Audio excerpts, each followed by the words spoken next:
안녕하세요. 파산관제인 홍현필 변호사입니다. 도움이 되신다면 좋아요와 구독 좀 눌러주시기 바랍니다. 오늘은 준별채권자 또는 조건부 파산 채권자라고 불리우는 파산 절차에서 임차인에 대해서 한번 알아보겠습니다. 그 전에도 제가 한번 임차인의 지위에 대해서 한번 한 적이 있는데요. 이게 사실은 좀 학설은 아닙니다. 준별채권자라는 설이 있고 또는 조건부 파산채권자라는 설이 있습니다. 일단 조문을 한번 보겠습니다.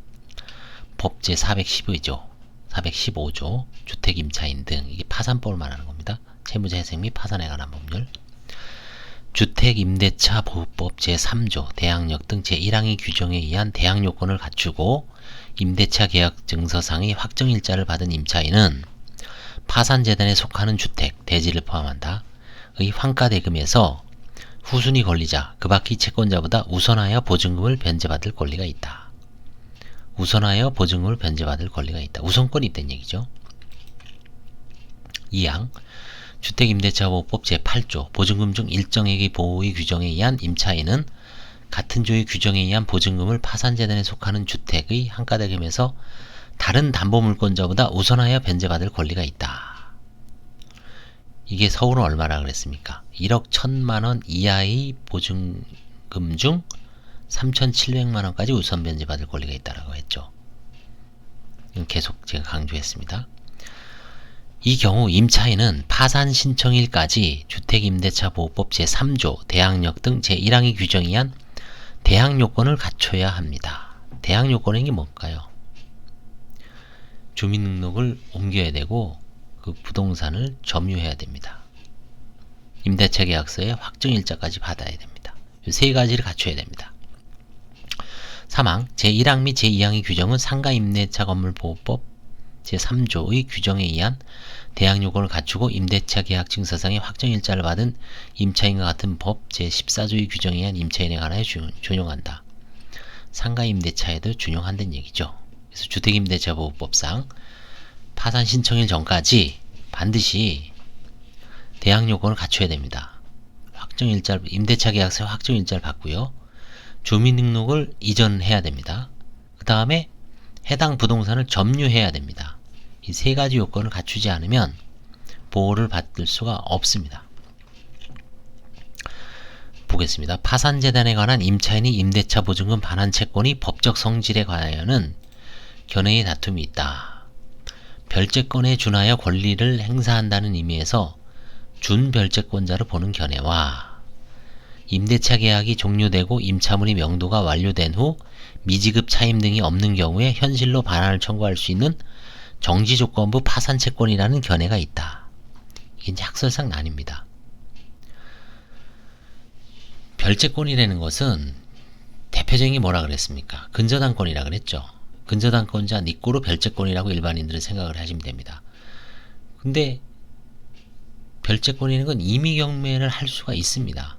경매 신청권이 있어요. 근데 이 주택임대차보호법에서는 이 우선 경매권이 없습니다. 판결을 통해서 보증금 반환 판결을 통해서 강제 경매를 넣을 수는 있지만 만약에 그것도 파산 신청을 해버리면 파산관제인이 경매를 속행할 수도 있지만 중단시킬 수가 있어요. 그래서 완전한 권리가 아닙니다. 그래서 이제 별채권자, 배당을 받는 측면에서 준별채권자라고 합니다. 우선 배당을 받을 수 있다. 우선 변제를 받을 수 있다는 측면에서 별채권자와 비슷한 준하는 권리라 그러는 거지 적극적으로 임의경매를 신청할 수 있는 건 아닙니다. 불완전한 권리죠.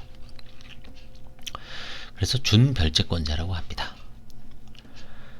그래서 준별채권설이 있고 정지조건부 파산채권. 정지조건부라는 건 일정한 조건이 성취됐을 때 권리가 발생하는 거죠. 이 권리라는 건 뭡니까? 미지급 차임 등이 없는 걸 조건으로 현실로 반환 청구를 할 수 있다는 거죠. 이런 견해가 나눠져 있습니다만 크게 실익은 없습니다. 왜냐하면 어느 견해에 의하더라도 임차인이 주택임대차보호법상 대항요건을 갖추고 대항요건은 세 가지라 그랬죠. 확정일자, 주민등록 이전, 그 다음에 점유, 대항 요건을 갖추고 임대차 계약서상 확정일자를 받는 경우 파산재단에 속하는 주택의 환가대금에서 후순위 권리자 그 밖의 채권자보다 우선하여 보증금을 변제받을 권리가 있다. 법 제415조에 규정되어 있습니다.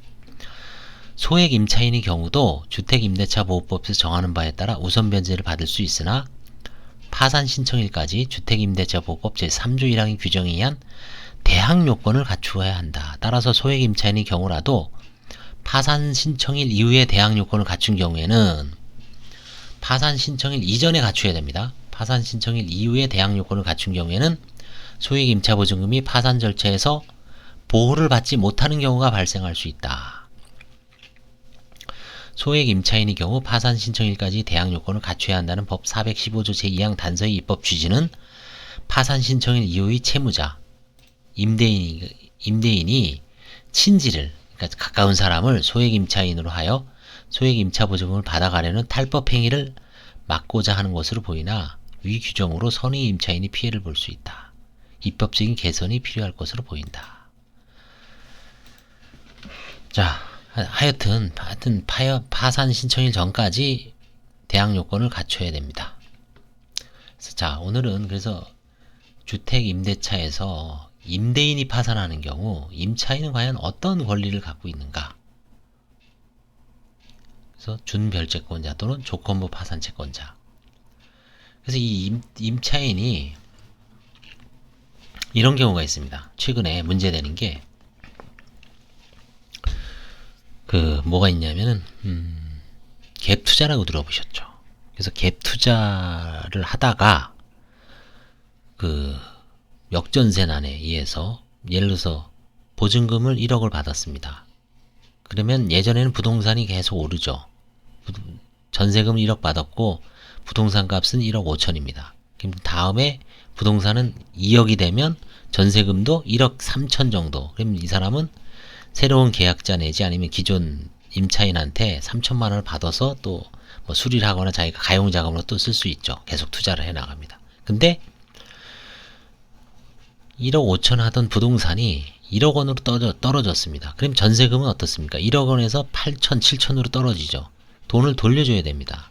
그래서 한두 채라면 모르는데 이거를 갭 투자라고 하니까 지방에서는 열 채, 뭐 수십 채, 수백 채 한 사람도 있습니다. 근데 최근에 이제 뭐 한 10채 정도 되는 게 파산으로 많이 들어옵니다. 파산 절차로. 그랬을 때 그 임차인의 지위를 한번 생각을 해 보십시오. 준별채권자라 그랬죠.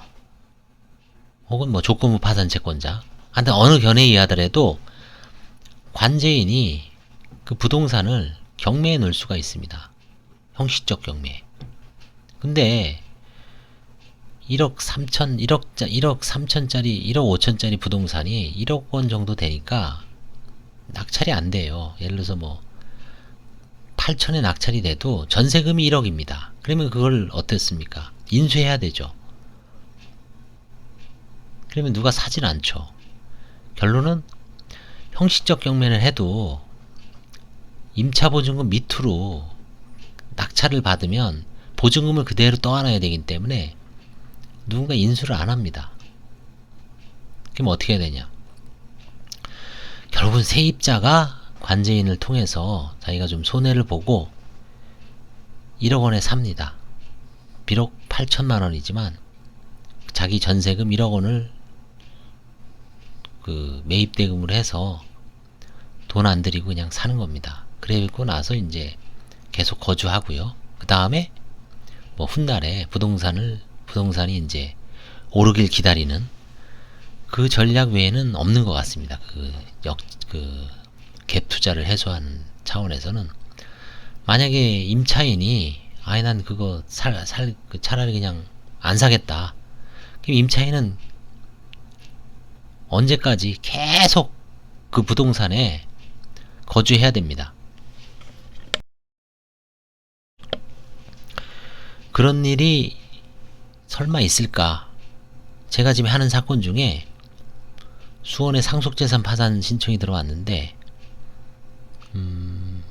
13년 동안 이사를 못 가고 거주하시는 분이, 제가 아직 임차인하고 통화는 못 해봤습니다만 있습니다. 그런 분들이 2002년도에 해갖고 아직도 거주하고 있어요. 2005년도쯤에 들어가서 십몇 년 동안 이사도 못 갑니다. 경매도 안 돼요. 뭔가 권리가 하자가 있다 보니까 어떻게 하냐. 이제 제가 세입자한테 전세금에서 만약에 조금 높은 가격으로 그걸 팔 수도 있습니다. 그 사람도 이제 불안전하지만 건물을 갖고 있는 거죠. 땅에 대해서는 이제 불안전한 권리입니다. 그렇지 않고서 그걸 이제 매각하는 방법은 참 뭐 땅에 대한 권리를 돈을 들여야 되는데 그걸 해소하기가 참 쉽지가 않죠. 그래서 한번 이 준별채권자, 이게 잘못하면은 준별채권자라는 게 그대로 그냥 주저앉아 있으면서 그냥 누군가가 매각을 하기 전까지는 배당금에서 우선 변제를 받아도 그 돈으로 환산하기 전까지는 계속 주저앉을 수밖에 없는 아주 좀 뭔가 수동적인 권리가 될 수가 있습니다.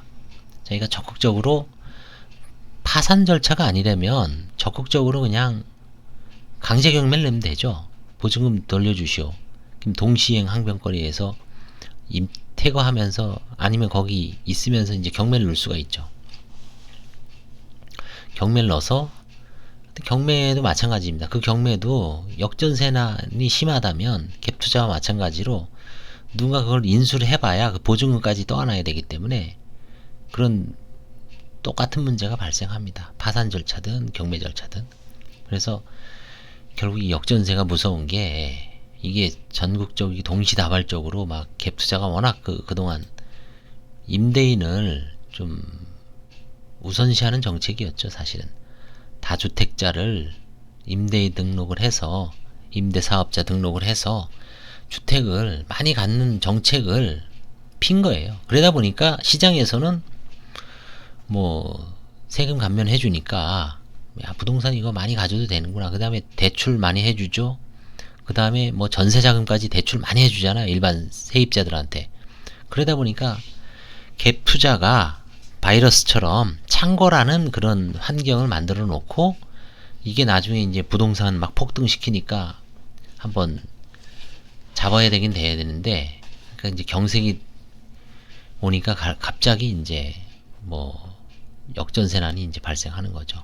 그래서 좀 어려운 상황에 지금 처해 있는데 결국 이제 시장에서 바람이 불어서 부동산 값이 올라가면 해결됩니다. 올라가는 수밖에 없습니다. 그러면 모든 사람이 고민이 해결되죠. 임대인도 임대인도 집값 올라가거나 이제 전세금이 뛰니까 돈을 돌려줄 수 있는 거고, 임차인도 이사를 가거나 할 수 있는 거죠.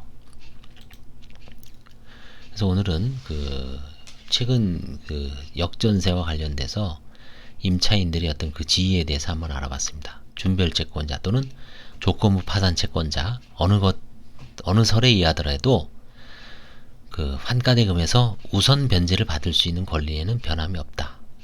그 점을 명확하게 알아두시면 좋습니다. 도움이 되셨다면 좋아요와 구독 좀 눌러주시기 바랍니다. 감사합니다.